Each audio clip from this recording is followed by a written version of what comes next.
Good morning, ma'am and classmates. We will be discussing the fixed asset cycle as the last topic for the group reporting. What is a fixed asset cycle? Fixed asset cycle is a system that enables organizations to monitor equipment and vehicles, assess their condition, and keep them in good working order. In this way, they minimize lost inventory, equipment failures and downtime, and improve an asset's lifetime value. To have a more in depth understanding on how the fixed asset cycle is important to the organization, we will be comparing it alongside the expenditure cycle, which was already discussed by Group 3. While both the fixed asset cycle and the expenditure cycle share the similarity of dealing with transactions pertaining to the acquisition of assets to be used by the company, there are differences in the authorization process and cost allocation. For example, fixed asset system deals with the acquisition of long-term or fixed assets, while the expenditure cycle deals with the acquisition of raw materials and finished goods inventories. The fixed asset system processes non-routine transactions for a wider group of users in the organization.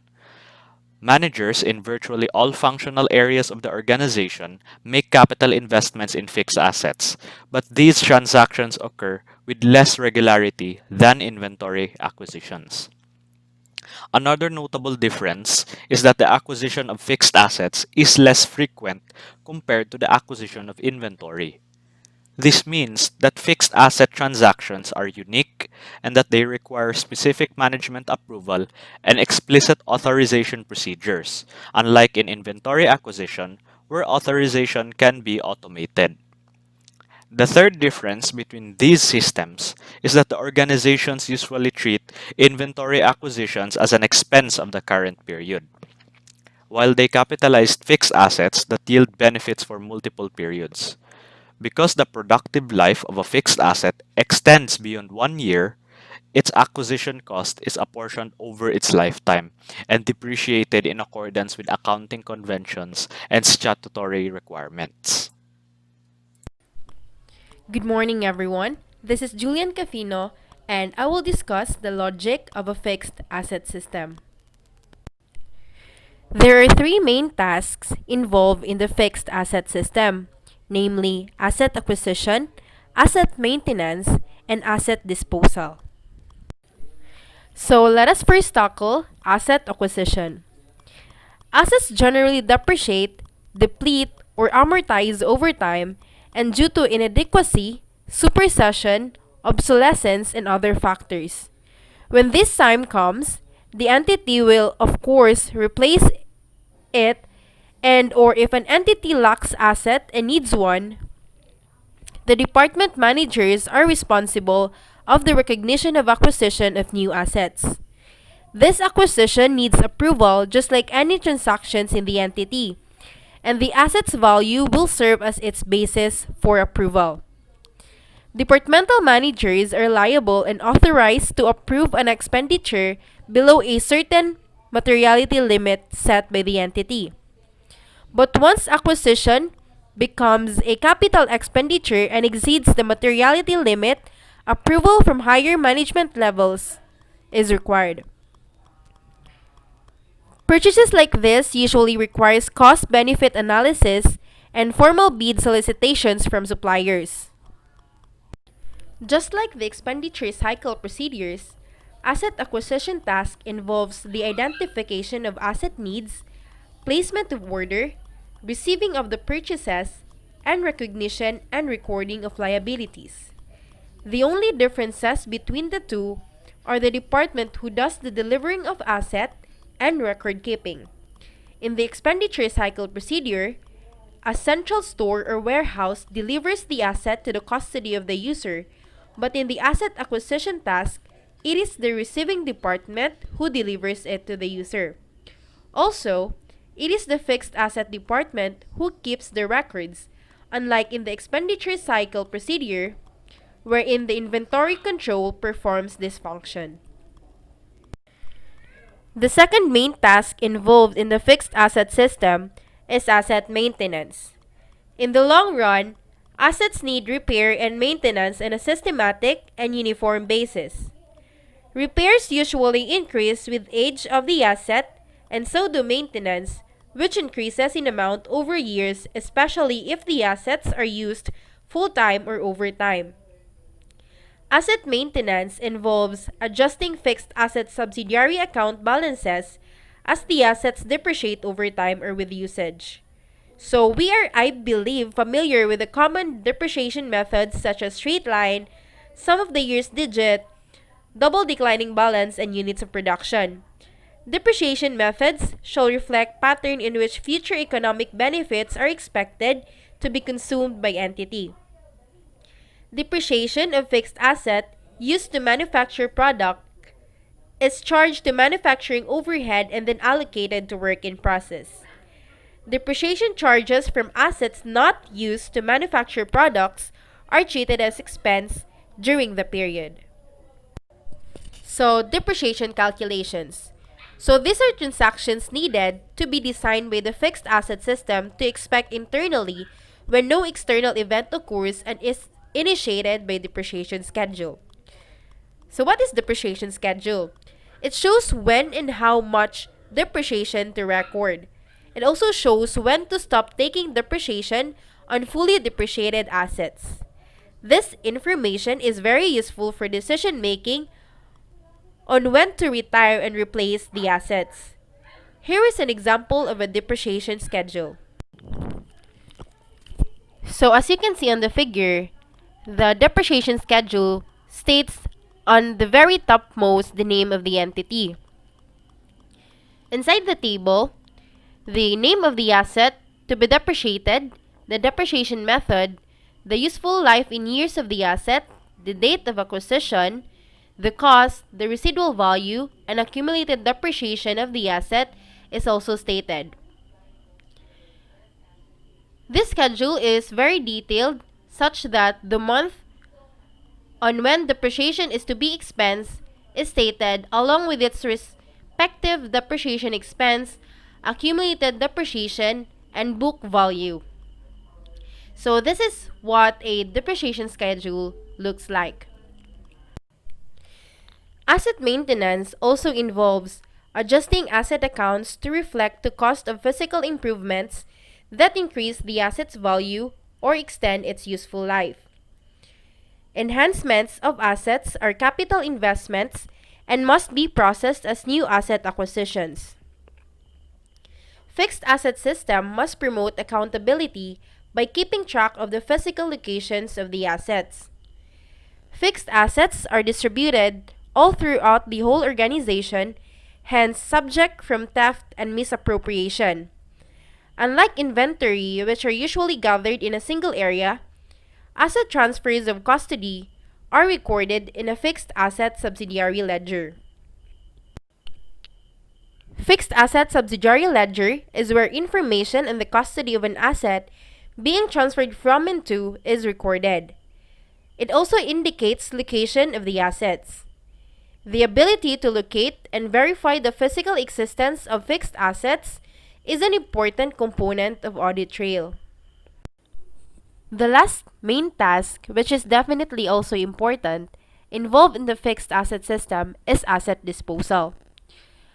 When an asset is already fully depreciated, may it be physically or economically, or when management decides to dispose it, the asset must be removed from the fixed asset subsidiary ledger.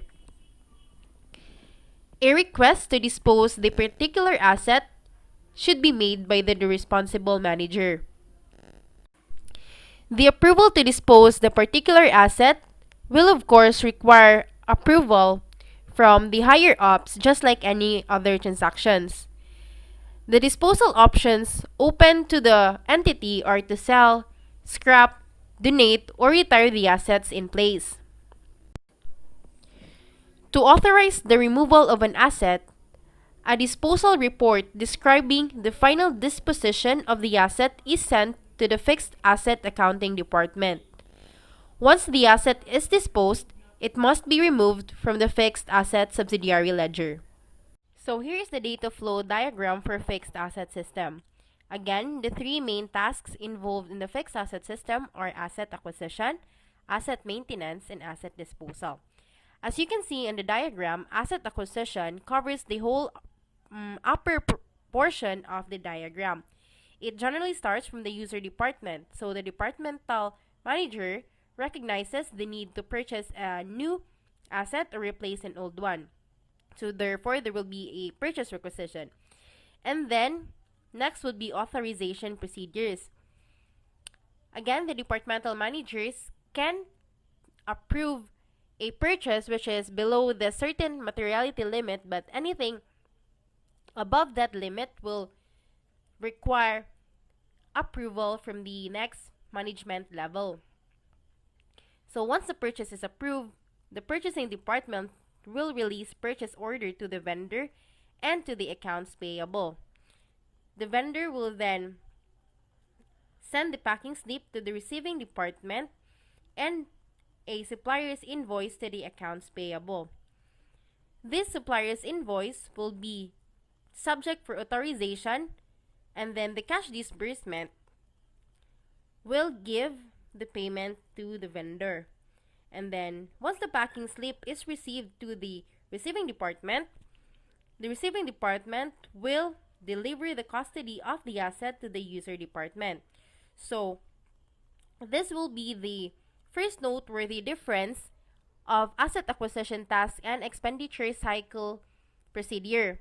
Instead of a central warehouse or a central store delivering the custody of the asset to the user department, it will be the receiving department who will do that job. And then, a receiving report will be given to the fixed asset accounting. So this is the second noteworthy difference. So instead of the inventory control doing the record keeping function, it is the fixed asset system. The fixed asset accounting, which will be posted to the fixed asset subsidiary ledger. A receiving report will also be given to the accounts payable, and the accounts payable will provide an asset cost data to be given to the fixed asset accounting and posted again to the fixed asset subsidiary ledger. So the purchase order from the purchasing department to the accounts payable will be posted to the accounts payable subsidiary ledger. And then the accounts payable will do a journal voucher to be posted to the general ledger. And then from the cash disbursement, will be posted also to the check register, and there will also be a journal voucher to be posted to the general ledger. Also, the fixed asset accounting will provide a journal ledger to be posted also to the general ledger. So that is the asset acquisition. So next in the main task involved in a fixed asset system is the asset maintenance. So again, from the user department, it will recognize changes on the asset. So over a period of time or because of usage, asset will depreciate, deplete, or amortize. And this depreciation will be recorded on a depreciation schedule. It will show how much amount will be depreciated on a certain asset per year or per month. And so the depreciation schedule and the asset changes will be posted from the fixed asset accounting to the fixed asset subsidiary ledger. So that would be asset maintenance. And then the third and the last will be the asset disposal. Again, from the user department, it will recognize when a asset is fully depreciated, may it be physically or economically, and they will request for disposal. And then the authorization procedure, because just like any other transaction, disposal of an asset requires approval from the top management.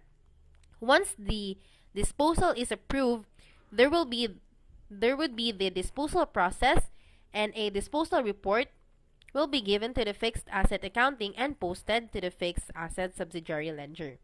So that is how fixed asset system flows. The physical fixed asset system. Fixed asset management is the process of tracking and maintaining an organization's physical assets and equipment. Asset types include vehicles, computers, furniture, and machinery.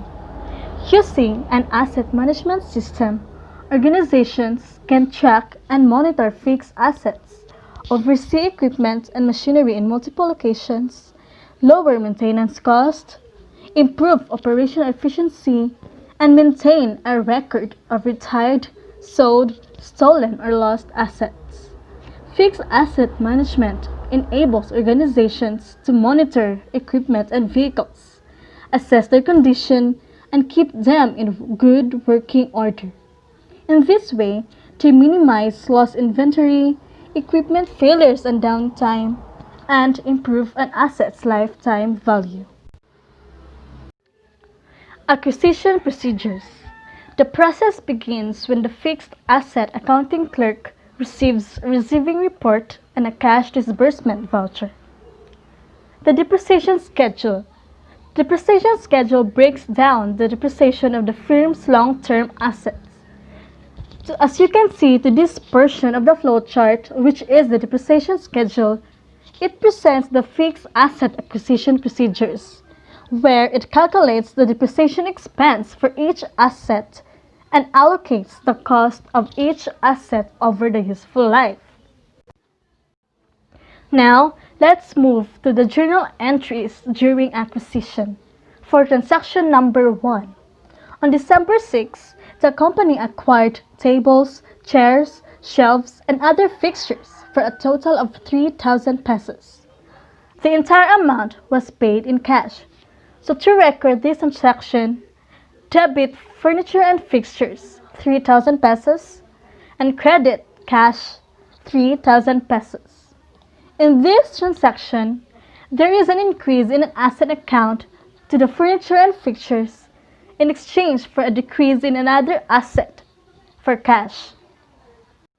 For transaction number 2, on December 7, the company acquired service equipment for 16,000 pesos. The company paid a 50% down payment and the balance will be paid after 60 days. To record this transaction, debit service equipment 16,000 pesos, credit cash 8,000 pesos, and credit accounts payable 8,000 pesos. For transaction number 2, this will result in a compound journal entry. There is an increase in an asset account for the service equipment, a decrease in another asset for the cash, the amount paid, an increase in a liability account for the accounts payable, which is the balance to be paid after 60 days. Now, let's move to the flowchart. This flowchart illustrates a computer-based fixed asset system, which demonstrates real-time processing. This is the top portion of the flowchart, which presents the fixed asset acquisition procedures. The other portions will be discussed later. As you can see, there are two departments, the data processing department and the fixed asset department. Starting from fixed asset department, and it will be transferred to data processing department. As the process begins when the fixed asset accounting clerk receives a receiving report and a cash disbursement voucher, these documents provide evidence that the firm has physically received the asset and show its cost. From the computer terminal, a clerk creates a record of the asset in the fixed asset subsidiary ledger. In the data processing department, as the inputs of data are processing into outputs of data, it will transfer to general ledger or financial reporting system that stores the transaction data and generates timely financial reports. The asset acquisition procedure ensures capital used for purchasing fixed assets meets established financial guidelines for acquiring these assets as evaluated using financial analysis tools. Asset maintenance. The fixed asset system uses the depreciation schedules to record end-of-period depreciation transactions automatically. The specific tasks include calculating the current period's depreciation, updating the accumulated depreciation and book value fields in the subsidiary records, posting the total amount of depreciation to the affected general ledger accounts, and recording the depreciation transaction by adding a record to the journal voucher file. For example, a photocopier costs 5,500 with a residual value of 500 and a useful life of 5 years. The depreciation method will be used is SYD or the sum of years digit. So the first specific task is calculating the current period's depreciation. So cost of 5,500 minus residual value of 500 is equal to 5,000. And getting our SYD, 5 years times 5 years plus 1 divided by 2 is equal to 15.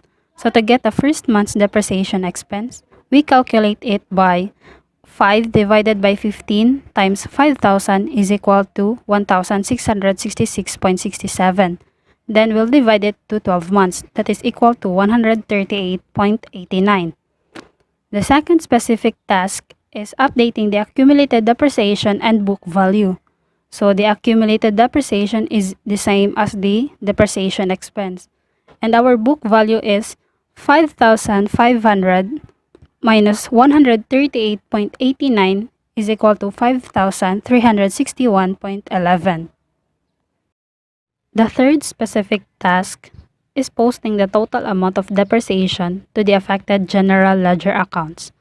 Here is an example of a general ledger, where it serves as a central repository for accounting data transferred from all subledgers, like accounts payable, accounts receivable, cash management, fixed assets, purchasing, and projects.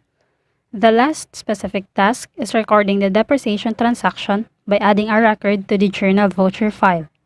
Here is an example of a journal voucher. A journal voucher is a document on which the essential information about an accounting transaction is stored. Finally, a fixed asset depreciation report is sent to the fixed asset department for review. Department managers must report any changes in the custody or status of assets to the fixed asset department. From a computer terminal, a clerk records such changes in the fixed asset subsidiary ledger. Disposal procedure. The disposal report formally authorizes the fixed asset department to remove from the ledger an asset disposed of by the user department. When the clerk deletes the record from the fixed asset subsidiary ledger, the system automatically posts an adjusting entry to the fixed asset control account in the general ledger, records any loss or gain associated with the disposal, and prepares a journal voucher. A fixed asset status report containing details of the deletion is sent to the fixed asset department for review. For example, a photocopier bought for 5,000 with a carrying amount of 1,000 and a depreciation expense of 4,000 was sold for 800 on November 31, 2012. So to account the disposal of office and furniture, we debit the cost of 5,000, then credit accumulated depreciation of 4,000, cash of 800, and a loss on disposal of 200. The journal entry for the disposal of office and furniture will be debit cash 800, accumulated depreciation 4,000, loss on sale 200, and credit office and furniture of 5,000. To further elaborate on which document are these transactions and changes recorded, certain organizations make use of a lapsing schedule. A lapsing schedule is a control document that lists the purchase date, depreciation, and other accounting actions related to a fixed asset. The intent of the schedule is to show the rate at which the book value of a fixed asset declines over time. This information is compared to the book value stated in a company's accounting records to see if they match. If not, and assuming that the spreadsheet is correct, an adjusting entry is needed to alter the book value figure. A lapsing schedule is usually developed using Microsoft Excel. It is a spreadsheet containing formulas that would automatically calculate changes in the value of the company's fixed assets, which would include depreciation, revaluation, sale of assets, etc. The depreciation lap schedule allows a business to keep track of all its capital assets, their reported values, and the amount of depreciation expense the business claims each year. As you can see here, the spreadsheet is designed to show the value of an asset over the years and the amount to be reflected in the statement of financial position or the balance sheet. In cases where there would be changes in the depreciation method, ultimately a change in accounting estimate, the first control document that the accountants would look into is the lapsing schedule. Because of the similarities between the fixed asset system and the expenditure cycle, many of the controls are the same and have already been discussed. So, for our topic, we will discuss the fixed asset controls and the principal difference on these areas: the authorization control, the supervision control, and the independent verification control. Authorization controls. Designated members of management should be assigned responsibility for authorizing the purchase of new fixed assets, as well as the disposal or transfer of existing fixed assets. Fixed asset acquisitions should be formal and explicitly authorized. Each transaction should be initiated by a written request from the user or department. In the case of high-value items, there should be a strict approval process requiring the authorization of top management or the initiation of the capital budgeting procedures. There should be an independent approval process that evaluates the merits of the requests on a cost-benefit basis, that the asset will generate benefits that exceeds the cost. Supervision controls. Because capital assets are widely distributed throughout the organization, they are more prone to theft and misappropriation compared to inventories that are secured in a warehouse. Therefore, management supervision is an important element in the physical security of fixed assets. Supervisors must ensure that fixed assets are being used in accordance with the organization's policies and business practices. Assets that are purchased for the company to use should be secured in their proper location, should not be removed from the premises without explicit approval, and should not be taken home for personal use unless authorized.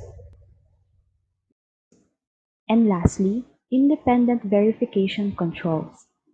Periodically, the internal auditor should review the asset acquisition and approval procedures to determine the reasonableness of factors used in the analysis.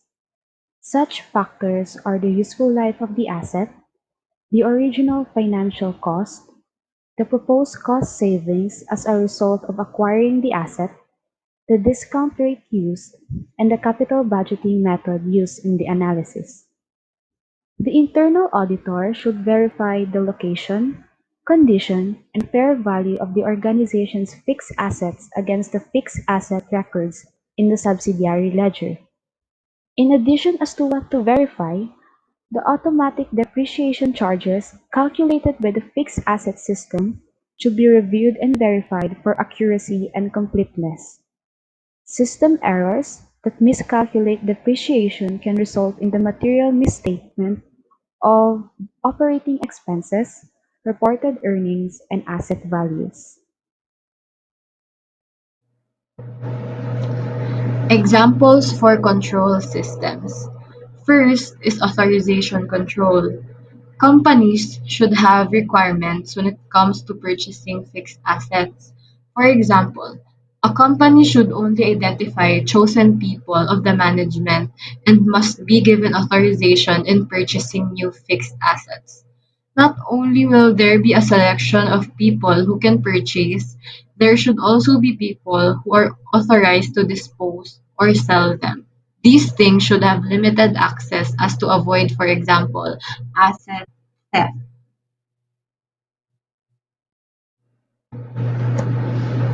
The second example for control systems supervision control.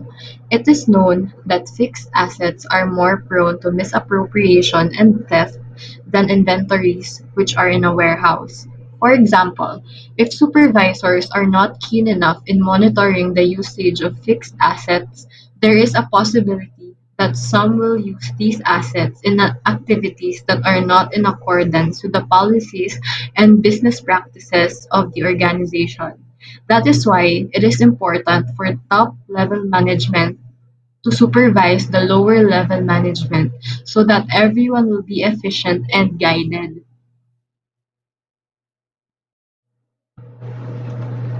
The third example for control systems is independent verification control. Independent internal verification works to make sure employees are following the rules and not shortcutting internal controls. For example, the accountant made misstatements in his books. Information from the financial statements, which are material, may impact the economic decisions of a company, and a lot of people rely on the information in the financial statement.